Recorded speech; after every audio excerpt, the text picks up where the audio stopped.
신앙 고백하겠습니다. 전능하사 천지를 만드신 하나님 아버지를 내가 믿사오며 예수 그리스도를 믿사오니 이는 성령으로 잉태하사 동정녀 마리아에게 나시고 본디오 빌라도에게 고난을 받으사 십자가에 못 박혀 죽으시고 장사한 지 사흘 만에 죽은 자 가운데서 다시 살아나시며 하늘에 오르사 전능하신 하나님 우편에 앉아 계시다가 저리로서 산자와 죽은 자를 심판하러 오시리라. 성령을 믿사오며 거룩한 공예와 성도가 서로 교통하는 것과 죄를 사하여 주시는 것과 몸이 다시 사는 것과 영원히 사는 것을 믿사옵나이다. 아멘. 함께 찬송 부르겠습니다. 찬송 458장 너희 마음에 슬픔이 가득할 때 함께 찬양하겠습니다. 찬송 458장입니다.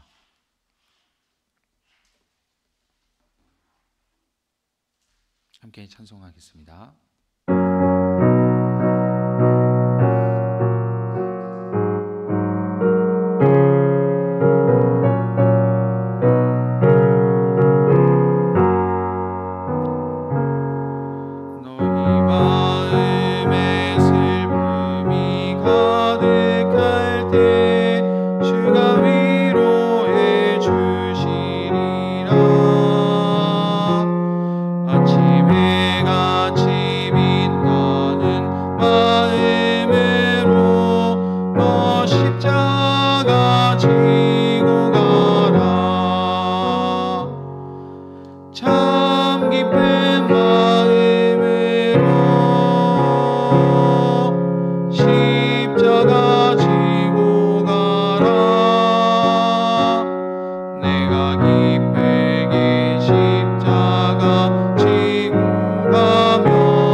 오늘 우리에게 주시는 하나님의 말씀은 신약성경 야고보서 2장 14절부터 17절까지의 말씀입니다. 신약성경 353페이지입니다.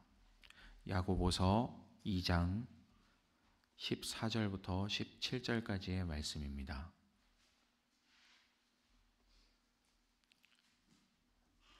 야고보서 2장 14절부터 17절 한 목소리로 함께 읽겠습니다.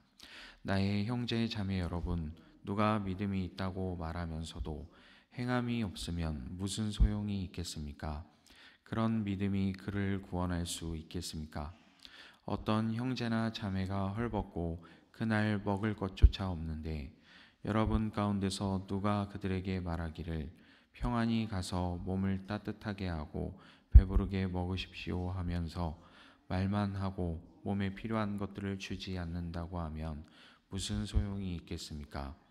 이와 같이 믿음의 행함이 따르지 않으면 그 자체만으로는 죽은 것입니다. 아멘. 할렐루야. 오늘도 새벽 아침을 깨어 주님의 전에 나오신 모든 성도님들을 주님의 이름으로 축복하고 환영합니다. 오늘도 주님의 은혜로 살아갈 수 있는 우리의 삶이 되기를 소망합니다. 오늘은 야고보서 2장의 말씀을 우리가 함께 나누게 되는데 시간이 조금 지나기는 했지만 야고보서 1장에서는 고난이 주는 유익과 하나님의 말씀을 온유함으로 받고 그리고 그 말씀에 순종하여서 열매 맺는 참된 믿음을 살아야 한다. 그래서 그렇게 살아갈 때 우리는 경건의 모양뿐만이 아니라 능력을 갖추게 되고 그리고 주님 주시는 승리의 삶을 살 수 있다라는 것을 1장 말씀을 통해서 함께 나누게 되었습니다. 그리고 이제 오늘 2장의 말씀이 이어지는데 먼저 1절부터 13절까지는 이 차별에 대한 경고의 말씀이 있고 그 다음에 오늘 우리가 함께 읽은 본문이 이어지고 있는데 오늘의 말씀을 한마디로 요약을 하자면 마지막 17절에 그 요약에 이 말씀이 들어있죠. 행함이 없는 믿음은 죽은 것이다. 이 믿음의 행함이 따르지 않는다면 그 자체로 죽은 것이다 라는 이 말씀을 우리에게 오늘날 주고 있습니다. 참 어려운 말씀이죠. 하필이면 이 야고보의 예시가 이 구제에 대한 내용이어서 우리가 더 어렵게 이렇게 느껴질 수 있습니다. 이 구제에 대한 예를 들면서 믿음의 행함이 따르지 않는다면 그 믿음은 죽은 것이다 이야기하고 있기 때문에 오늘 우리가 이 본문을 대할 때 그리고 또 이 본문이 떠오를 때마다 우리가 그런 생각을 하게 되죠. 이 행함이 없는 믿음은 죽은 것이라면 그렇다면 나의 믿음을 돌아볼 수밖에 없죠. 내 믿음을 돌아보면서 내가 착한 일을 하지 않았던 것들을 떠올리면서 그렇다면 내가 구원받은 게 맞나 아닌가 헷갈리기 시작하는 그런 말씀입니다. 그래서 오늘 말씀을 가지고 또 논쟁이 많이 벌어지기도 하는 단골 메뉴이기도 하죠. 착한 일을 행하지 않으면 그러면 구원을 못 받는다는 것인가? 라는 것에 대해서 이렇게 갑론을박이 벌어지곤 하는 것을 볼 수 있습니다. 그런데 사실 오늘의 말씀을 잘 살펴본다면 그것은 초점이 빗나간 것이다 라는 것을 어렵지 않게 알 수 있습니다. 착한 일을 해야지 구원을 받는다라는 게 아니라 여전히 구원은 믿음으로 받을 수 있다라는 것을 오늘 본문이 아니라 이어지는 말씀들을 우리가 쭉 살펴본다면 알 수 있는 것이죠. 다만 이 오늘의 이 요점처럼 이 행함이 없는 믿음은 죽은 것이다 라는 것입니다. 착한 일을 해야 구원을 받는다라는 게 절대 아니라는 것이죠. 그런데 이제 앞서서 1절부터 13절까지 차별에 대한 경고를 하면서 이제 13절을 보면 심판과 자비의 이 상관관계에 대해서 이야기하면서 이 자비는 심판을 이긴다라는 이 말씀을 주고 있죠. 그러면서 이 자비와 심판과의 관계에 대해서 설명을 하면서 이제 예를 들다 보니까 오늘의 본문으로 이어지게 된 것입니다. 그래서 예시가 구체적으로 또 구제에 대한 이야기가 나오게 된 것이죠. 착한 일과는 상관이 없다라는 것입니다. 여기서도 물론 그래서 역으로 또 오해하지 마시기를 바랍니다. 그래서 착한 일을 안 해도 된다는 거냐? 또 그것도 아니죠. 네, 당연히 착한 일을 해야 되지만 그 착한 일이 우리의 구원을 보장해 주지 않는다라는 그 이야기를 하고 있는 것입니다. 착한 행실을 해야 우리가 천국 간다라는 게 아니라는 거죠. 그 뒤에 예들을 본다면 우리가 오늘 말씀을 오해하지 않고 받아들일 수 있습니다. 그래서 야고보 사도는 여기에서 그치지 않고 구체적으로 두 명의 인물을 예로 들어가면서 설명하고 있는 것을 볼 수 있습니다. 첫 번째로는 아브라함, 그리고 두 번째로는 라합에 대해서 이야기하는 것을 볼 수 있습니다. 쭉 말씀을 읽어 내려가다 보면 21절에 이제 아브라함에 대한 예시를 드는 것을 볼 수 있죠. 우리 조상 아브라함이 자기 아들 이삭을 제단에 바치고서 행함으로 의롭게 된 것이 아닙니까? 라는 구체적인 예를 들어 보이고 있는 것을 볼 수 있습니다. 아브라함은 우리가 흔히 믿음의 조상이라고 이야기를 하죠. 그런데 그 믿음의 조상이 만약에 그 믿음을 행동으로 증명하지 않았다면 우리가 과연 믿음의 조상이라 그렇게 부를 수 있을까? 네, 그거는 좀 어려울 것 같죠. 네, 무언가 드러나는 증거들이 있어야 우리가 저 사람이 믿음이 있구나라는 것을 이야기할 수 있는 것처럼 이 아브라함이 믿음의 조상으로 불리게 된 데에는 그만한 행동이 있었다라는 것을 이야기하고 있는 것입니다. 정말 어려운 일이었죠. 이 자신의 아들을, 하나밖에 없는 아들, 그것도 아주 늦은 나이에 얻게 된 귀한 아들을 제물로 바쳐야 되는 이 상황 가운데 아브라함은 처하게 됐던 것이고, 그리고 아브라함은 그 상황에 처하게 되었을 때 정말 주저함 없이 행동에 나섰던 것을 볼 수 있습니다. 그래서 이삭을 결국 제단 위에 올려놓고 칼을 들기까지 하는 이 상황까지 가게 된 것이죠. 이것으로서 아브라함이 자신이 하나님을 믿는다라는 것을 증명해 보였다라는 것을 이야기하고 있는 것입니다. 그런데 도대체 아브라함이 어떻게 이렇게 행동으로 옮길 수 있었을까? 그 하나님을 믿는다고는 하지만 우리가 그 믿음의 발걸음을 쉽게 떼지 못하는 때도 있는데, 그렇다면 아브라함은 도대체 이것을 어떻게 받아들이고 어떻게 이렇게 담대하게 행동에까지 옮길 수 있게 되었을까? 히브리서에서는 아브라함의 믿음을 이렇게 평가하고 있는데 제가 읽어드리겠습니다. 히브리서 11장 19절의 말씀을 보면 하나님께서는 이삭을 죽은 사람들 가운데서도 되살리실 수 있다고 아브라함은 생각했던 것입니다. 그러므로 비유하자면 아브라함은 이삭을 죽은 사람들 가운데서 되받은 것입니다. 아멘. 네, 이렇게 아브라함의 믿음에 대해서 평가를 하고 있는 것을 볼 수 있습니다. 그러니까 아브라함이 이 아들을 제단 위에 올려놓고 칼을 들기까지 할 수 있었던 것은 결국 믿음이 있었다. 그리고 그 믿음이 행동으로 드러나게 되었다라는 것을 이야기할 수 있는 것입니다. 이 믿음이 있었고 그 믿음으로 행동했기 때문에 아브라함이 믿음의 조상이 될 수 있었다라는 것이죠. 물론 쉬운 이야기가 아닙니다. 그리고 정말 이 행동 때문에 이 가정이 깨어지게 된 것을 우리가 말씀을 통해서도 볼 수 있습니다. 실제로 이 사건이 있고 나서 이 이삭과 사라가 아브라함과 떨어져 지냈던 것을 볼 수 있습니다. 정말 온 가족에게 상처가 될 만한 그런 일이었지만 어쨌든 그 행동이 믿음 가운데 이루어진 일이었고 그 믿음이 아브라함의 행동으로 증명이 되었다라는 것을 우리가 이야기할 수 있다라는 것이죠. 그리고 한 명의 예를 더 드는 것을 볼 수 있습니다. 이번에는 라합이죠. 왜 하필이면 아브라함과 라합이었을까? 네, 여기에서도 우리가 좀 재미있는 사실을 발견할 수 있습니다.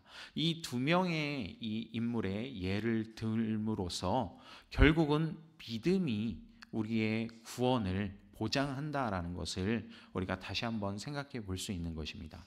그러니까 믿음에 있어서는 혈통도 중요하지 않고 그리고 어떤 신분도 중요하지 않고 출신도 중요하지 않다라는 것을 이 두 명의 예시를 통해서 또한 간접적으로 이야기하고 있는 것이죠.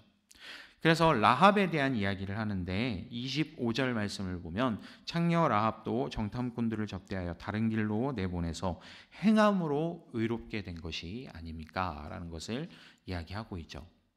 그 당시에 분위기가 어땠을지는 모르겠습니다. 이제 이스라엘이 곧 우리 동네로 쳐들어온다라는 것을 사람들이 소문을 좀 들었을 것이고 그리고 거기에 따라서 정말 라합의 말처럼 두려워 떠는 사람도 있었을 것이고 혹은 누군가는 또 믿는 마음이 생기는 사람도 있을 것이고 또 혹은 누군가는 그냥 우리가 충분히 이길 수 있다라고 안일하게 생각했던 사람도 있을지 모르겠습니다.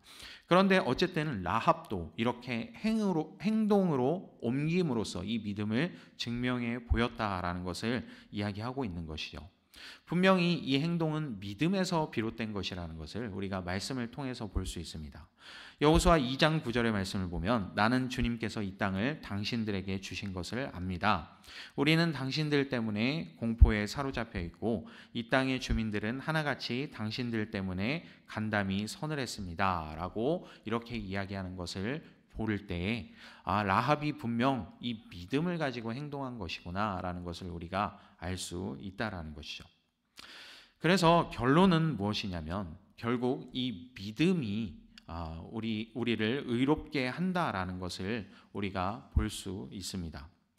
23절을 바울이 로마서에서 인용한 것을 볼 수 있죠. 원래 오늘 말씀의 23절은 창세기 15장 6절의 말씀을 인용한 것임을 우리가 알 수 있습니다. 아브라함이 하나님을 믿음이 하나님께서 그것을 아브라함의 의로움으로 여기셨다. 그리고 여기에서 이 바울의 로마서 1장 17절의 말씀, 의인은 믿음으로 말미암아 산다, 믿음으로 살 것이다 라는 이 말씀이 나오게 된 것이고, 그리고 결국 이 말씀이 이 루터의 마음 가운데 깊이 자리하여서 종교개혁으로까지 이어졌던 것을 우리가 볼 수 있는데, 결국 믿음으로써 우리가 의롭게 되는 것이지 행함으로써 의롭게 되는 것은 아니라라는 것이죠.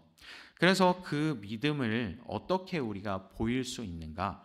이 역설적이게도 행동으로 증명할 수밖에 없다라는 것을 오늘 말씀을 통해서 우리가 오해하지 않고 받아들여야 하는 것입니다. 한 가지 예화를 나누고 마치도록 하겠습니다. 실제로 미국의 한 교회에서 있던 일이라고 합니다.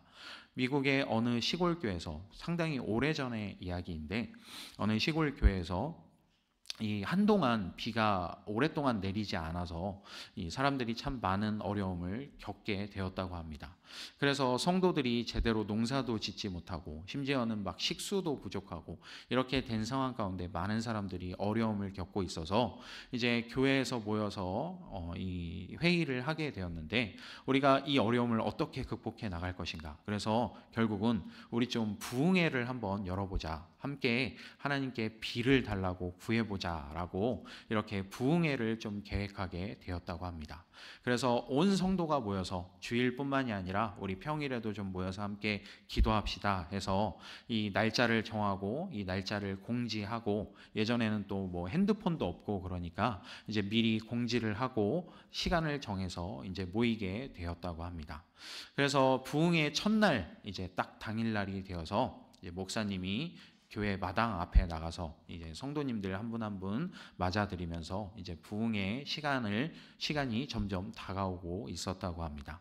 그런데 그 와중에 여전히 근데 이 부흥회를 갖기까지도 비의 소식이 없고 계속해서 날씨는 쨍쨍하고 이렇게 계속 가뭄이 이어지고 있었는데, 그런데 이렇게 목사님이 한 분 한 분 성도님들을 맞이하는 가운데 어떤 한 아이가 이제 교회로 다가오고 있는 것이 보였는데, 그 아이가 참 이상하게도 우산을 들고 있더라는 겁니다.